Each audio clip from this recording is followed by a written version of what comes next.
On October 30th, 2002, one of hip-hop's most important pioneers walked into a recording studio in Queens. His name was Jason Mizell, but the world knew him as Jam Master Jay.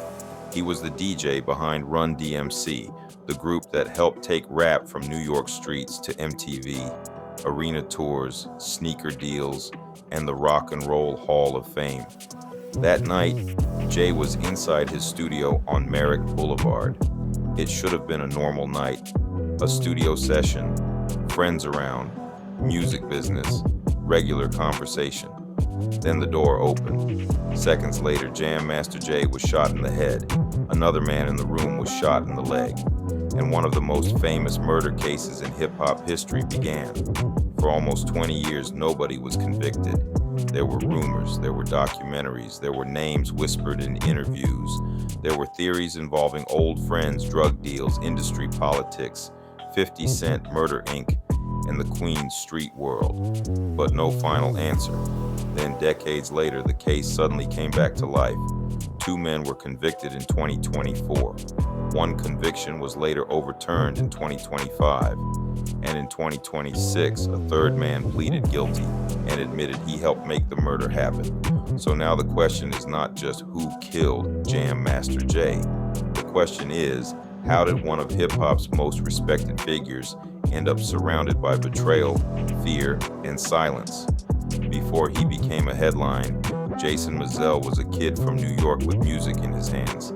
He was born in Brooklyn in 1965 and later raised in Hollis, Queens. Long before rap became a billion-dollar industry, Jay was learning instruments. He played bass, he played drums, he understood rhythm before he ever became famous for turntables. By his teenage years, he was DJing, and in Hollis, Queens, that mattered. Hip-hop was still young.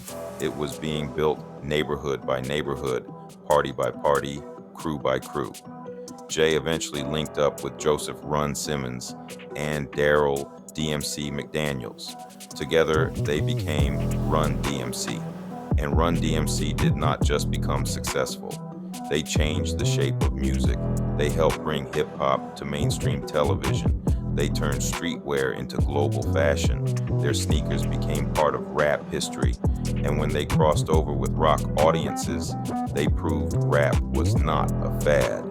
Run-DMC made hip-hop feel unavoidable. Behind Run and DMC, Jam Master Jay stood at the turntables. He was calm, cool, controlled. He was not the loudest member of the group, but he was the foundation. By the late 1990s, the world around Run-DMC had changed. Rap had moved into a different era. The sound was different, the money was different, the danger was different. The same industry Run-DMC helped build was now dominated by younger artists, bigger labels, harder street images, and much higher stakes. Jay still had his name. He still had respect. He still had a studio.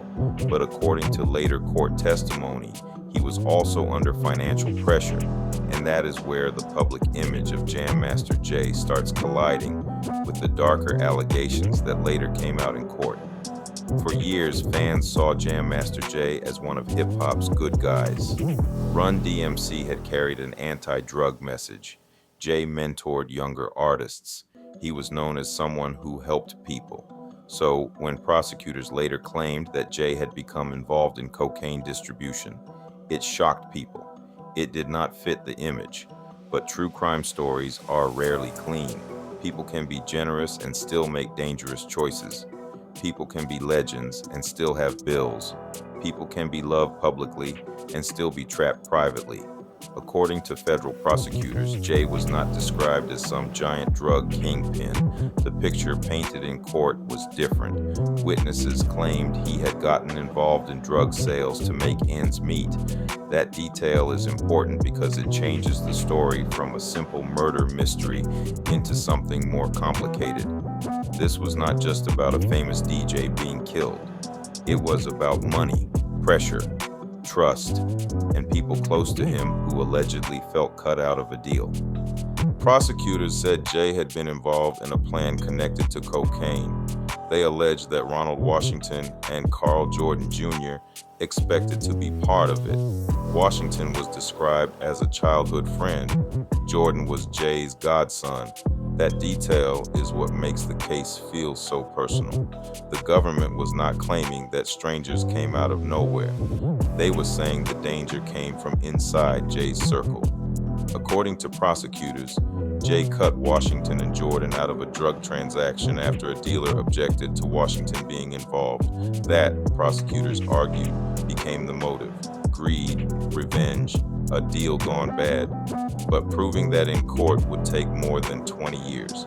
On the night of October 30th, 2002, Jam Master Jay was at his 24/7 studio in Jamaica, Queens. It was the kind of place where people came in and out, a creative space, a business space, a hangout. Multiple people were there that night. That fact made the case even more disturbing. This was not a murder in an empty alley. This was not a shooting with no witnesses. Jay was killed indoors, around people, in a place he controlled. According to later testimony, the shooter came close to Jay. There was no long chase, no random spray of bullets from outside. It was direct, personal. Jay was shot in the head. Uriel Tony Rincon, who was also in the studio, was shot in the leg, but survived. And then the silence began. Police had witnesses, the case had attention, the victim was famous, hip-hop was grieving. But still, no conviction came. That is one of the strangest parts of the Jam Master Jay case. It was high profile, but it still went cold. The industry talked, the streets talked, journalists investigated, documentaries explored the theories. But the courtroom stayed quiet.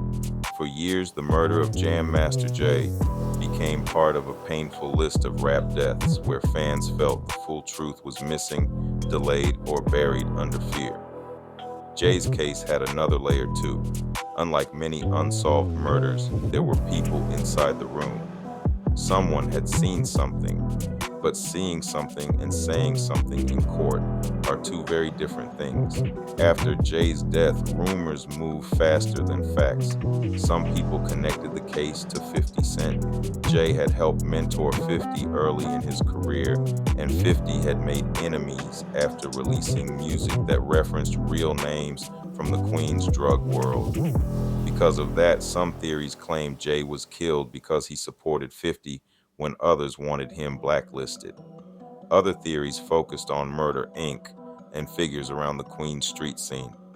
Then there was another theory, that Jay's murder was tied to a cocaine deal gone wrong. That theory became more important over time. In the early 2000s, investigative reports suggested Jay had been involved in drug activity because of financial problems. For fans, that was hard to accept. Jam Master Jay was not just any rapper or DJ. He was part of hip-hop's foundation. The idea that he might have been pulled into street business late in life felt tragic. But whether people believed it or not, the case remained unsolved. Years passed. Run-DMC stopped performing as a group after Jay's death. His family waited, fans waited. The culture moved on, but the question stayed open. Who killed Jam Master Jay and why? In 2020, almost 18 years after the murder, federal prosecutors finally announced charges. Ronald Washington and Carl Jordan Jr. were accused in connection with Jam Master Jay's killing. Washington had been discussed publicly as a suspect years earlier. Jordan was Jay's godson. The charges gave prosecutors a theory they could finally bring into court. They alleged that Jay had been part of a cocaine deal. They claimed Washington and Jordan were supposed to be involved.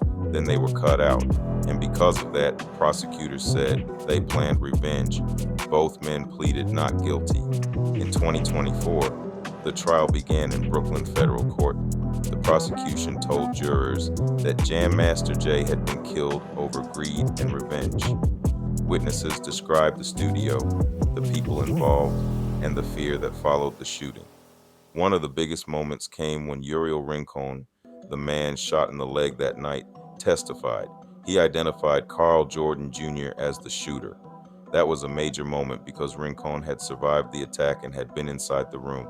But the defense challenged the government's case. They questioned witness reliability. They argued that memories had changed over time. They pointed out the long delay between the murder and the trial.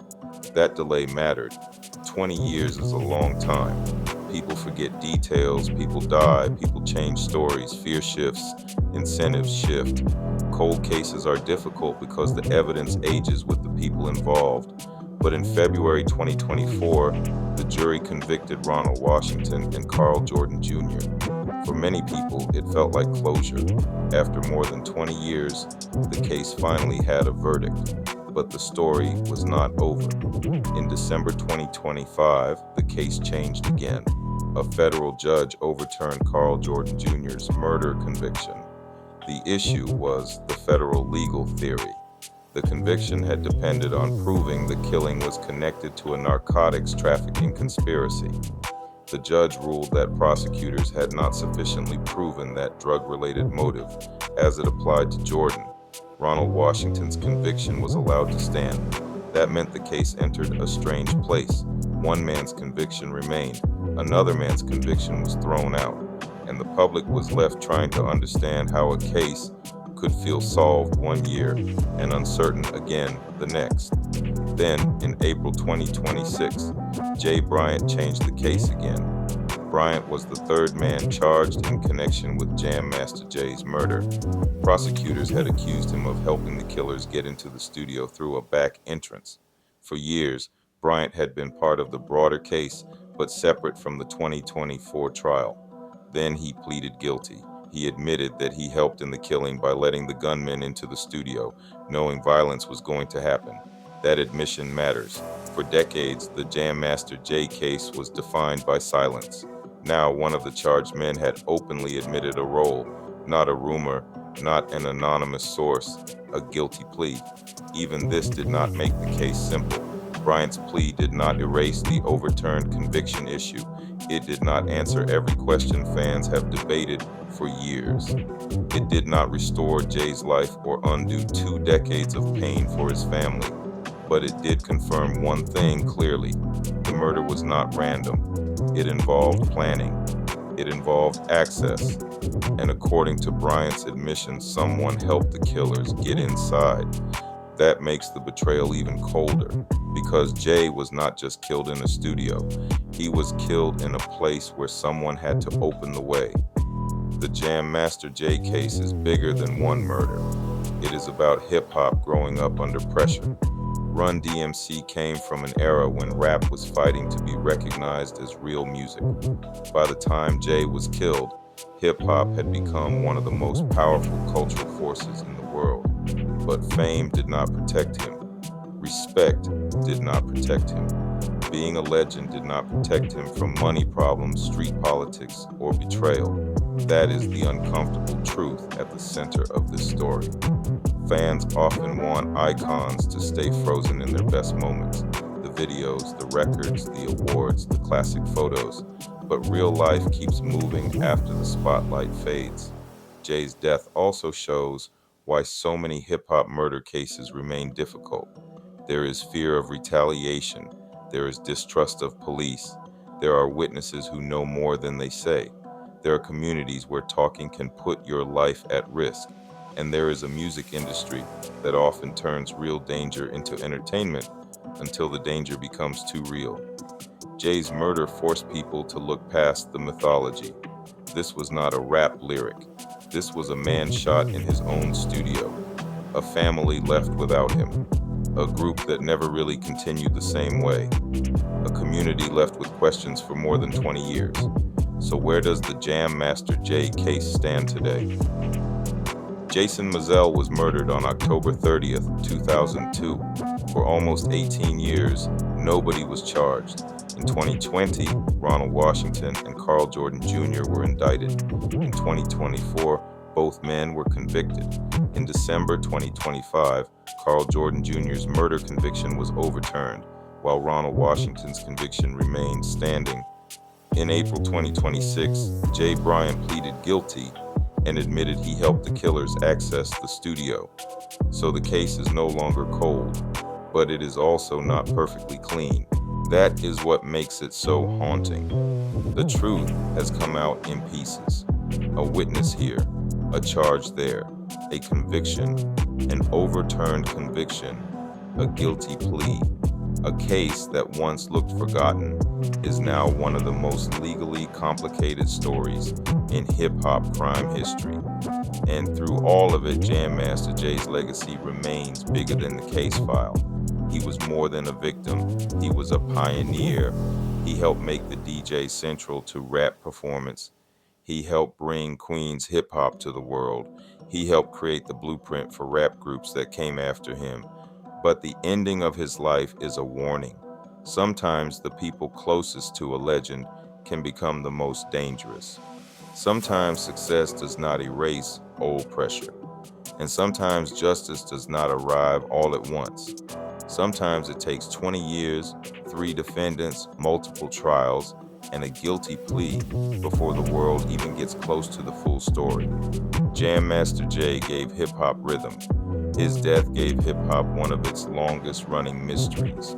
And even now, more than 2 decades later, the final chapter is still being written.